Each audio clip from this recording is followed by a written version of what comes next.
October 15th, 2022, I posted Anachronism 3750. Poverty is a total idiot and a dreamscape filled with nostalgia when it comes full circle. That's the title of it. Are you ready for a bit of a double feature? I feel like blowing myself up inside of a pie in the sky sort of thing. Peach, pecan, or my mother's apple. It wouldn't matter to me as long as it was one of those three. Or cobbler. I just scrolled way down. I shouldn't. Maybe because... Never mind. I love cobblers. Cobblers aren't pies in the sky, though. Shut up about the diabetic fact that my favorite dessert is blackberry cobbler, about 25 minutes or so out of the oven, with Breyer's vanilla bean ice cream that has been sitting outside of its frozen home for about 15. I don't know where my mind wants to go. Rolling Stone's interview enjambments, slices and dices the interview process until I quit reading. Get up and leave the shed, this hot box, my coffin of mass destruction. Then I slid into the alley and trumpeted. I trumpeted just fine. Please remember that. Was it 40 years ago today, nearly? It was a guess, but if I got it right, what would my prize be? A BB? A bee sting? Be careful not to hit the notes all staccato, Mr. Davis, the director would say. It was still the age of smooth, and this was my very own solo in the marching band's performance of On Broadway. Then again, don't take them too seriously, the notes. I always did, but it wasn't for trying. My goal was to sound like honey.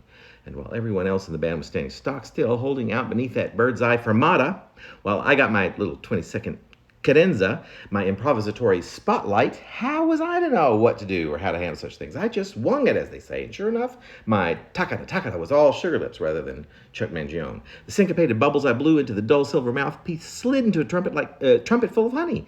That's the way I remember it, and the applause. Mr. Davis was always trying to get me to release the spit, the snot, with which the instrument would fill so to the brim that by the end of the solo I'd be nearly drowning in it, chugging big gulps of it until I nearly gagged every time I took one of those super swift inhalations near the end of the cadenza. But somehow I came to, cleared my lungs, all professional-like, did a quick puff into the mouthpiece, while oh so surreptitiously holding the water key, and then squeaked those last few routes like a coloratura flitting away in the upper registers, and then I would finish off the ditty with an extended note held with such extreme duration, the vibrato smoothing out into a whisper almost. But the parents in the bleachers were so quiet, they could hear it go on and on. Not one of them taking a breath either. Eddie, the tuba player, surely was about to pass clean out, and then the bird's eye was gone. My solo was finished, and it was hep bright,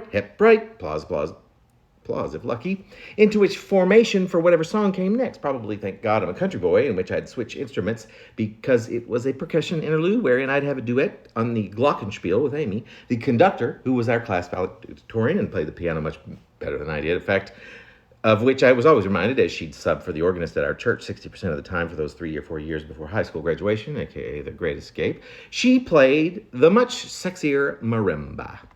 Occasionally, it'd be the other way around. We were easy like that, me and Amy. Either way, it was during those halftime performances that I'd every once in a while feel like a virtuoso of some sort, rather than another snotty red wannabe in small-town Arkansas. We won the regional championship that year. I got some sort of honorable mention for my mucked-up, drowned-out solo. They say the neon lights so bright on Broadway. I'd find out sooner or later, I thought sometimes, while emptying my brass horn of whatever came from me that was dead set on drowning us both. And it is true, I did. A fine Broadway, that is. In fact, I've done quite a lot since then, but I haven't picked up a trumpet or banged a glockenspiel or a marimba or a piano in something like 20 years. Performances are perhaps meant to elicit progressive thought of some kind or another, but more than any other thing, they're meant to be enjoyed. This one comes to you directly from the hot box with me, an endless feedback loop atop a stuffy room's broken bed. Whatever you do, don't bring up the road not taken, and by all means, have yourself a most pleasant and most peaceful night.